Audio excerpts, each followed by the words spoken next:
Hey, welcome back to Reddit Cheating Wife, the best channel for cheating stories. Like and subscribe to the channel for cheating stories like this.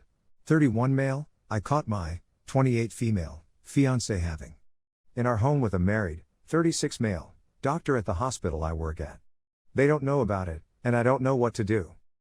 I have the sensation of being a ticking time bomb that is going to kill 2 people right now. I'm completely at a loss on what to do. I'm utterly baffled by this. What I don't understand is how any of this came about.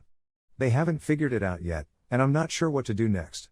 Despite the fact that we're both exceedingly loving and nice, ours is typically amazing. We both have successful jobs, and money isn't an issue for us. We spend a lot of time together, and there haven't been any serious disagreements in a long time between us. I was under the impression that any serious difficulties we were dealing with had been settled a long time ago. As of this morning, there had been no complications. Today's activities got off to a flying start. We kissed each other goodbye before getting out of bed, and I made us breakfast before beginning my usual 12-hour shift. I work as a nurse, at 7 a.m. today. Some of the activities of our wild families were made fun of, and we laughed about them. Everything seemed to be in order. In fact, it was so wonderful that I had one of those days when I thought about her and how much I missed her that I thought I was going nuts just thinking about her. It was a sign that my boss let me go early due of how hard I'd been working lately, 60+ hour weeks for the previous 3 weeks, on top of school, so I took it as a sign. I was pleased to see her while I was driving back to my house today. She had the day off. Until I arrived at my destination. I'm familiar with one of the doctors at the hospital, and his vehicle immediately sprang to mind. I'd never contemplated the possibility of her having an affair with someone else. It was something I had never dreamed possible in my whole life. We were too near to one another, and everything seemed too ideal. For the first time in our relationship, I expressed skepticism about the situation. I had believed she only knew him because he had been to visit me at work during a break, and I was wrong. When we were out at the bar one night, it's possible she ran into him twice. Already on the fence, I pulled into a parking spot down the block, walked lightly in the front door, and went upstairs. It was quiet, which allowed me to relax since she is usually rather raucous in bed, which I like. As soon as I peered through the half-open bedroom door and saw them doing it facing away from me, all of the tranquility I had experienced evaporated. Eventually, I could hear his grunts and her weak moans, and it seemed like I had been immobilized for an eternity. As soon as I regained consciousness, I got the out of there while trying not to make any noise. As soon as I got home, I called one of my colleagues and went to her place, where I'm now writing this. He doesn't use Reddit, and neither does her, so this isn't a coincidental occurrence. All of this took place around 4 hours ago. I haven't received any text messages or phone calls, therefore I don't suppose anybody was aware of my departure from the building. Even if I confront them, I have the feeling that I'm going to kill him, scream at she, throw her out of the house with nothing and leave her for dead, especially when her family and close friends are on the other side of the nation. The doctor is married, so taking her home is out of the question. Nonetheless, I want to expose him and seek to bring his reputation crashing down around him. I believe I now loathe her for what she has done. That this is really occurring is beyond belief. Should I confront both of them about it and call a halt to the relationship? Or simply cut it off with no more contact? She will never be returned to me under any circumstances. Everything, including the house, is in my name.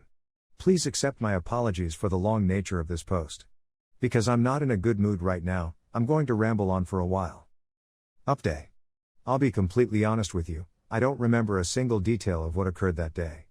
At the very least, words, I can't recall the last time I did something, and I can't recollect the names of the people with whom I interacted at the time. And I'm relieved that I don't. My life has been turned upside down by the most horrible day of my life. I'm merely here to express my dissatisfaction with everything. As soon as I finished writing the first article, I went to the bank and pulled everything out of our joint account before closing it. Instead of using our existing national bank account, we created a new one with a credit union. I'm going to contact with an attorney about this tomorrow. After completing this, I took a break and smashed my steering wheel and instrument panel. It was a wonderful feeling. On my day off, I went to work in order to lodge a formal complaint with Human Resources about the idiot who had assaulted my girlfriend. I inquired as to whether he was there, and he was, so I steered clear of him. I'll get back to him when I have more time. She'd reportedly come in the night before to check on me, distressed and wailing, certain that I'd died or been taken away by some force. It took all in me not to say anything about what had happened to anybody or anything else in the room. I wanted to put him on the spot. I have a sneaking suspicion that I should have. but I'm going to be the one to rescue him. Later on, I'll go get him for you. My employer, who had granted me an early release, was completely unaware of what was going on. If he did it, he wouldn't admit it. In an effort to interrogate him without divulging what had occurred, I discovered that either he is really good at appearing to be stupid or that he believes I am an idiot at the moment. As soon as I got home, I headed to the doctor's office.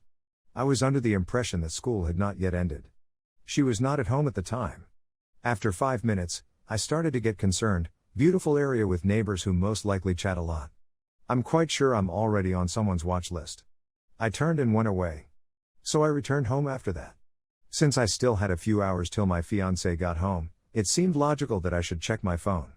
Since last night, she has sent over 50 text messages and missed a total of 12 telephone calls. To put it another way, she went nuts some time after I disappeared. In order to demonstrate my faith in her, I requested my friend whose apartment I slept at to act foolish if someone phoned her, and I believe I was accurate. I read and listened to every message, text, and word. I couldn't help but wonder, you're a liar, you don't care about me, so shut the up. It continued repeating itself after each of her words. I eventually gave up, had several beers, and went upstairs to play StarCraft for a bit.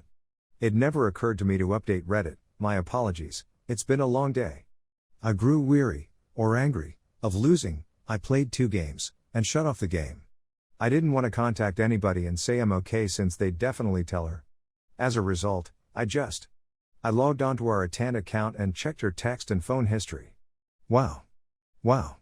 This month, there were 6,000 messages. 6,000. This not even 200 of them belong to me. Guess how many doctor has? Approximately 4,000. I'm not sure how this is even feasible.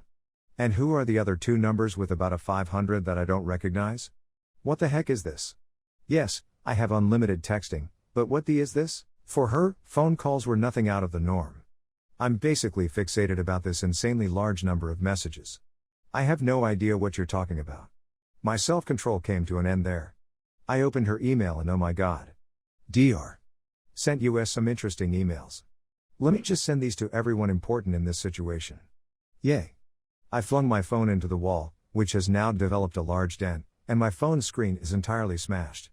That was the general notion. I continued to drink. I remained enraged. Even though I was losing, I continued to play StarCraft. She wasn't home at 4:30 p.m. 5 p.m. No way. I passed out shortly after that. I hadn't slept in.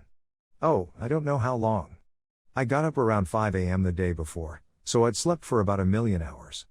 I awoke some hours later to see her seated at the foot of the bed. I wasn't sure how long it had been because I was still inebriated. Here's how I recall our conversation. Liv, as I refer to her, why? Me, you've earned it.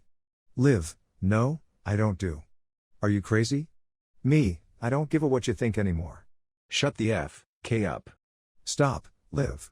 You're being a jerk, really? Oh, I see. Okay. I'm a jerk. I start to raise my voice at this point. I'm a jerk. Yelling, I'm the in this place. No, not you. Me. I'm the dumb. How does that make you feel? Are you sure you're serious right now? Now. I'm rather large. I'm 6 feet 1 inch and 215 pounds. I used to be a little larger, but I stopped coming to the gym because I was so busy working. She's around 5 feet 4 inches and weighs about 110 pounds. I'm not sure. She's much smaller than I am. Her, weeping, please. Stop. No, I say. Quit talking. At this point, I stopped allowing her to speak and just screamed over her. I didn't let her say anything. I confronted her, got in her face, and accused her of everything. I had the option of punching her in the face, which I did not do. I forget half of what I yelled, but she ultimately fled out the door weeping, and I hurled one of our porch stones at her vehicle as she drove away from the driveway. I haven't heard anything from her since. This happened about 1 hour ago. I'm not sure whether. Now that she's gone, I'm feeling a lot better. I've been weeping furiously while I type this, taking pauses every now and then. Right now, I'm in shambles. And I'm not sure what I'm going to do from here on out. 7 years of my life with her were squandered. I could have spent that time with someone more appropriate. Wasted time and effort. I'm finished. I'm entirely finished.